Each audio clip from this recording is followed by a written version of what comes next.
నమస్తే, welcome back to Suman TV. Present మనతో పాటు ఉన్నారు 24 ఇయర్స్ నుంచి అమెరికాలో ఉంటున్నటువంటి ఎంఎన్సీ ఎగ్జిక్యూటివ్ వీరభద్రరావు గారు. సార్తో మాట్లాడదాం. నమస్తే సార్. నమస్కారం.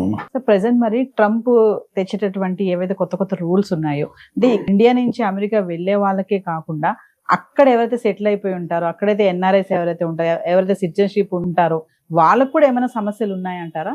వాళ్ళు కూడా తిరిగి బ్యాక్ వచ్చే ఛాన్సెస్ ఉన్నాయా? అంటే చాలా సమస్యలు ఉన్నాయి, మెల్లిమెల్లిగా బయటపడతాయి. ఏంటంటే ప్రస్తుతం ఈ అమెరికన్ సిస్టంలో ఒకటి తయారు చేశారు, citizens and everybody else non citizen. ఈ నాన్ సిటిజన్లో మీరు అనే ఎన్ఆర్ఐస్ ఎవరైతే గ్రీన్ కార్డ్ ప్రాసెస్లో ఉన్నారో, ఎవరైతే H1B మీద ఉన్నారో, ఆర్ L1 మీద ఉన్నారో, F1 మీద ఉన్నారో, అది ఎన్ని ఏ ఆల్ఫాబెట్ అయినా పెట్టండి మీరు, వాళ్ళందరూ ఇమిగ్రెంట్స్. అందులో మీరు అన్నట్టుగా ఇల్లీగల్ ఇమిగ్రెంట్స్ కూడా ఉంటారు. వాడికి ఏ ఆల్ఫాబెట్ లేదు. వాడికి అంటే సెటిల్ అయిన వాళ్ళకు కూడా ఇల్లీగల్, సెటిల్ నాన్ సెటిల్ అనేది లేదు.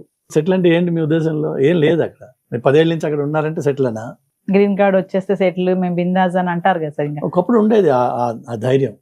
సో ఎవరైతే సిటిజన్ కాలేదో, గ్రీన్ కార్డ్ ఉన్నా, గ్రీన్ కార్డ్ ప్రాసెస్లో వెళ్తున్నా, H1B మీద ఉన్నా, స్టూడెంట్ మీద ఉన్నా, వాళ్ళందరినీ కలిపి నాన్ సిటిజన్స్ అని ఒక గ్రూప్.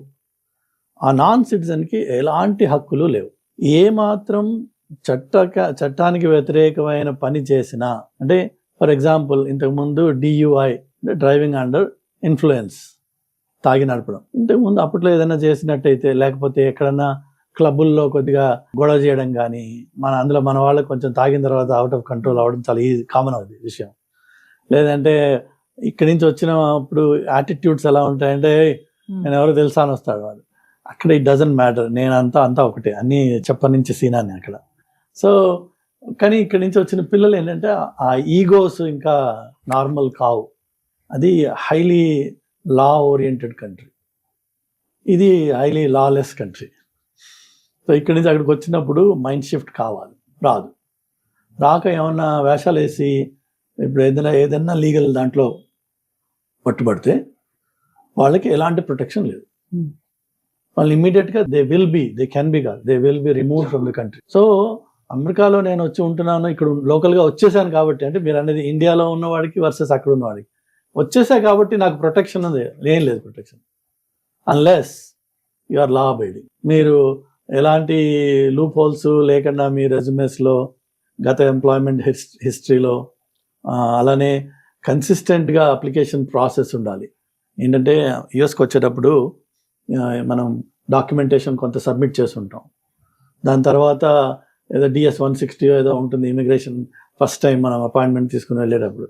నాకు ఈ నెంబర్లు గుర్తులేవు, చాలా ఏళ్ళు అయిపోయింది. బట్ సెవరల్ ప్లేసెస్లో మన ఇన్ఫర్మేషన్ షేర్ చేస్తుంటాం. ఆ షేర్ చేసింది కన్సిస్టెంట్గా, యాక్యురేట్గా లేకపోతే వాళ్ళని కంట్రీలోంచి రిమూవ్ చేస్తున్నారు. అదేదో 20 ఏళ్ల క్రితం నేను అలా రాశాను, గుర్తులేక చేసి ఉండొచ్చు, దట్స్ ఓవర్. అంటే ఎన్ఆర్ఐకి కూడా ఇబ్బందులు ఎదురవుతున్నాయని అంటున్నారు. ఎన్ఆర్ఐ ఏం లేదు ఇంక అందులో ఒకటి సిటిజన్, నాన్ సిటిజన్. నువ్వు నాన్ సిటిజన్ కాబట్టి నీకు ఎలాంటి ప్రొటెక్షన్ లేదు. సిటిజన్కి ఉండే కాన్స్టిట్యూషనల్ ప్రొటెక్షన్స్ ఉన్నాయి. అందులో కూడా డీన్యాచురలైజేషన్ అని ఒక ప్రాసెస్ ఉంది. అంటే ఏంటంటే న్యాచురలైజ్ అవడం అంటే ఏంటంటే సిటిజన్షిప్ సంపాదించుకోవడం. ఈ సిటిజన్షిప్ సంపాదించింది ఏదైనా ఫ్రాడ్యులెంట్ రిప్రజెంటేషన్స్ ఇచ్చి గతంలో ఈవెన్చువల్గా మేబీ ఆ ఇంటర్వ్యూ ప్రాసెస్లో మొత్తానికి ఏదో మీరు మేనేజ్ చేసి సిటిజన్షిప్ సంపాదించారు అనుకుందాం.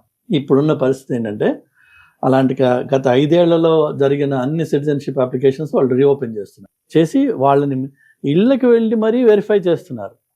ఎక్కడ ఏమాత్రం తేడా వచ్చినా వాళ్ళని డీన్యాచురలైజ్, అంటే వాళ్ళ సిటిజన్షిప్ తీసేసి వాళ్ళని జైల్లో పెట్టి ఆ తర్వాత డిపోర్ట్ చేసి. సో ఎలాంటి అంటే ఈ 55 మిలియన్ పాపులేషన్ ఎవరైతే ఇమిగ్రెంట్స్ అమెరికాలో ఉన్నారో, న్యాచురలైజ్డ్ ఆర్ అదర్వైజ్, ఈ 55 million people are under microscope. ఒక సెపరేట్ ప్రైవేట్ డేటాబేస్ దానికి తయారు చేసి, ఇంతకుముందు ఎన్నడూ కూడా కొన్ని అమెరికన్ డిపార్ట్మెంట్స్ డేటాని వేరే వాళ్ళతో షేర్ చేయరు. లైక్ మాకు IRS ఉంది, ఇంటర్నల్ రెవెన్యూ సర్వీస్, లైక్ ఇక్కడ మనకి టాక్సేషన్ డిపార్ట్మెంట్.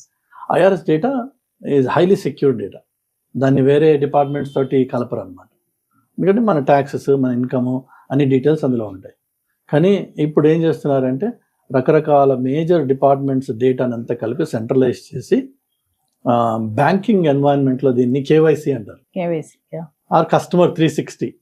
అంటే ఒక కస్టమర్ని పరిపూర్ణంగా మీరు తెలుసుకొని వాళ్ళకి మంచి ఎఫెక్టివ్ సర్వీస్ ఇవ్వడం, అది ఉద్దేశం. అదేవిధంగా ఇప్పుడు వీళ్ళు చేస్తుంది ఏంటంటే ఇమ్మిగ్రేషన్ పరంగా ఈ ఇమ్మిగ్రెంట్ అనే వాడి గురించి 360 వ్యూ, ఇన్కమ్, ఇమ్మిగ్రేషన్, లా, అలానే రకరకాల పర్మిట్స్, మనం లైసెన్సెస్ ఏవైతే సంపాదిస్తామో అవి, అందులో ఎక్కడైనా మనం మిస్రిప్రజెంట్ చేసామా, ఇవన్నీ కలిపి ఒక డేటాబేస్ తయారు చేస్తాం. ఎక్కడ ఏ చిన్న తప్పు ఉన్నా దర్ గాన్. సిటిజన్ అయినా కూడా వాడిని డీనాచురలైజ్ చేసి వాళ్ళని దేశం నుంచి తీసేస్తున్నారు. ప్రస్తుతం పరిస్థితి అది.